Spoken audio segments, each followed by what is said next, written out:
Hundreds of billions of dollars for a bunch of failing report cards.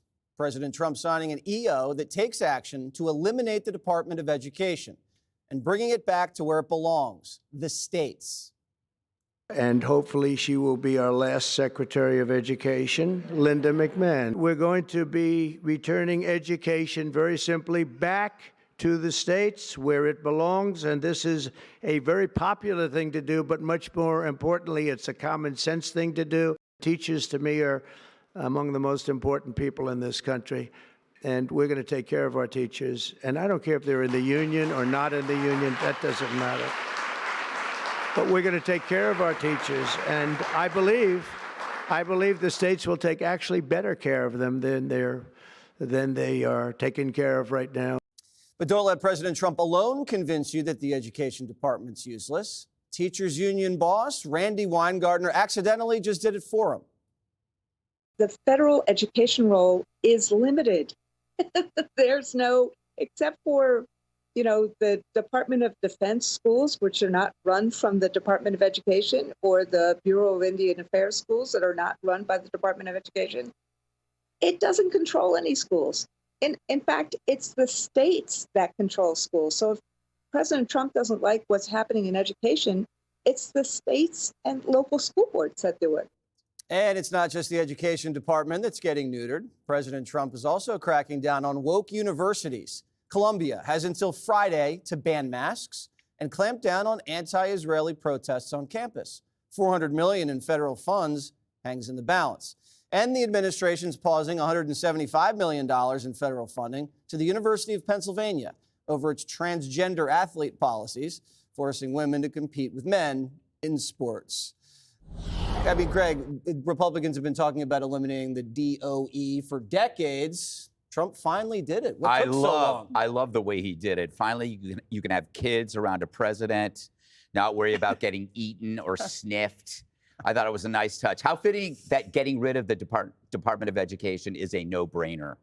Because if this were a private company, it would have gone bankrupt in 2 years. If it was a sports team and posted a losing record every year, it would have folded in 5 years. It's in their title, Department of Education. And if Randy, that's his name, right? Yeah. If Randy's right, then you shouldn't miss this. You shouldn't miss this. If it's like, oh, it has no effect, then great, goodbye, see you later. The crackdown on woke universities, if you look at what they're doing, he's targeting behavior that is antithetical to the human experience, right? Excuse me, men competing against women in women's sports, that's absurd. I had crackers before I came out here. It's okay. And then the aggressive intimidation of Jewish students, that's harassment. So he's doing the right thing. He's getting rid of this stuff, but I think there's a bigger failure going on, and it's one of maturity. If you look at the education system, the failure is contagious. We are no longer creating people who understand how other people live, and they don't even care about their future selves. So when you have a student that goes out and calls a Jewish kid a Nazi and it's filmed, that kid is hurt, but they also don't think about how does that affect me in the future? We've created a new kind of college experience, and it's called the tantrum. It's what a child does.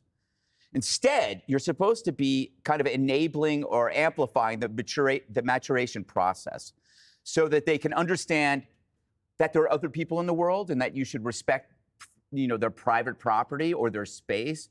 And you should also think about you in the future. How are you going to treat yourself? Because everything that you do in college is going to follow you. And I think a lot of these kids are being steered the wrong way, and they're doing stuff that ultimately is going to harm them in the future. Everything from college follows you? Well, I'm a hypocrite, but my bad stuff in college was heavy drinking, right? And we didn't have cell phones back then.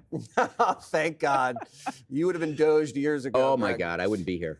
Katie, I like how the president made the point that we love teachers. Yeah. Teachers are fantastic. They do good work. A lot of them are taken advantage of by the teachers union, the bosses, and that's important to remember. And there are a lot of teachers that are very happy about this move, that they'll have more local control of their classrooms, of their curriculum, and the money that they can use to do what they think is best for their students, considering all the states and school districts are not the same. They're very different. First, A+ to the White House for the optics on this, to have all these little kids sitting around the president in their little ties and dressed up with their desks, and then the massive Sharpies as big as their head, signing at the same time as the president was awesome. Love to see that. But the Republicans and Trump in general have taken the issue of education and turned it into a parental rights issue. You've seen this all over the country. And they're doing this today with this mantling of the Department of Education. They're sending it back to the states based on the Trump doctrine of we expect results. And you don't get to operate for 45 years and then to have in the year 2025, 70% of 8th graders not able to read. We're doing something differently. We're sending it back to a place where the states can compete against each other for the best programs. Arizona, for example, has a great school choice program where parents can use their tax dollars to send their kids to the school that they want to. And then internationally, we have to be able to compete. We can't compete with China if we're going to not be able to produce students who can read or do math and be successful in their life. The education system in America is supposed to help children into their young adulthoods into a successful career in life. They are failing to do that. How big of a role was COVID in today? A huge role. I think COVID completely shifted the conversation around education. And if you look at which parties trusted more to handle education, Democrats used to have a huge advantage, and it's basically tied now. Sometimes they have a 1-2 point advantage. You saw it obviously in getting Glenn Youngkin in as the governor of Virginia. It was huge, and that Phil Murphy's reelect in New Jersey was close because of the COVID issue in education. So I would never want to minimize it. But Donald Trump just basically had a photo op today. He didn't dismantle the Department of Education. It has to be done by an act of Congress. And I know that really bums him out, that there are other branches of government. She's taking notes. Bureau's taking notes. It's going to be bad. But what he's doing is making life really hard for the DOE to operate. And that's going to have a big effect for sure. Randi Weingarten, and I've said many times, I'm not a tremendous fan of hers. What she is making clear in that interview is that the curriculums are actually set on the state level. So when you look at the lowest ranked states for education, least educated places like Arkansas, places like Mississippi, West Virginia, run by Republicans, that's on them for that. That's not on her. She's not setting the curriculum. What the DOE does and why it was created by Jimmy Carter and why probably you can't get Democrats at least to vote to abolish it is that it's a funding and civil rights enforcement organization.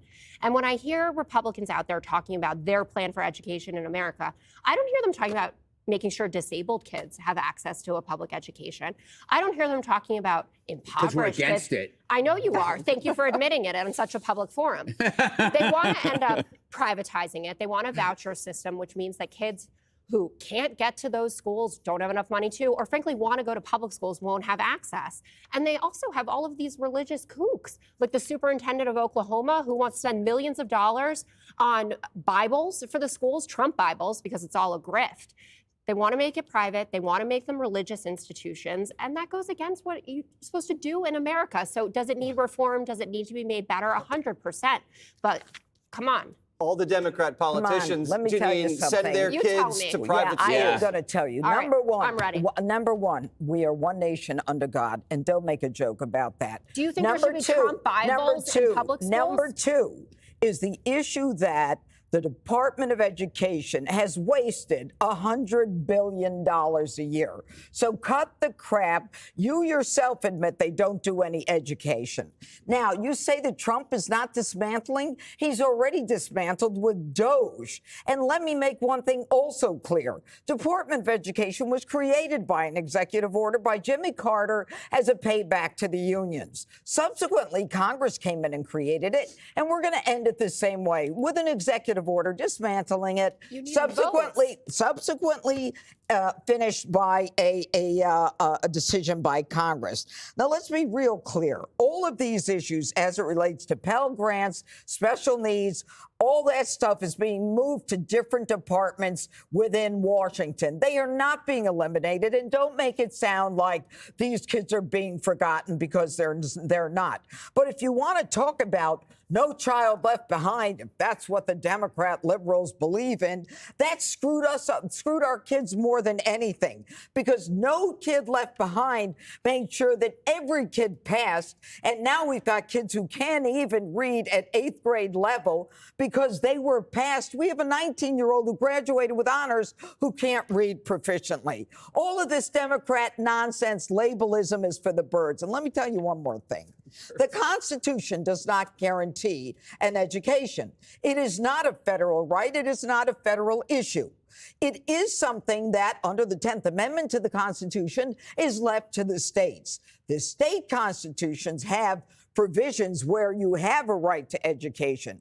But this is something that is for parents and for educators, for teachers that we do love. We don't love Randi Weingarten and what she did to our kids when she couldn't find one metric in the billions of dollars that we gave her to open the schools to make it safe enough for her and her pals to go to open up those schools. You know what, Randy? Go back to Ukraine for the 3rd time to try to figure out what they're doing in education. And let me tell you one more thing. I'm not done. One more thing. One more thing is these kids in China and in Russia that were studying quantum physics while our kids were hiding and doing drugs and alcohol, and the kids in Norway and Denmark and Sweden. We spend more money per kid than any country in the world, and we're losing because of the Democrats. And that's the end of that. Can I just say one more thing, since we're going to accuse the Republicans of not caring about disabled kids getting an education or poor kids getting an education? The Biden administration threatened to withdraw funding for student lunches if school districts did not force young women to have men in their locker rooms competing with them. So if we want to talk about those types of things, we can, but that's not what the president did today. Hey, Sean Hannity here. Hey, click here to subscribe to Fox News YouTube page and catch our hottest interviews and most compelling analysis. You will not get it anywhere else.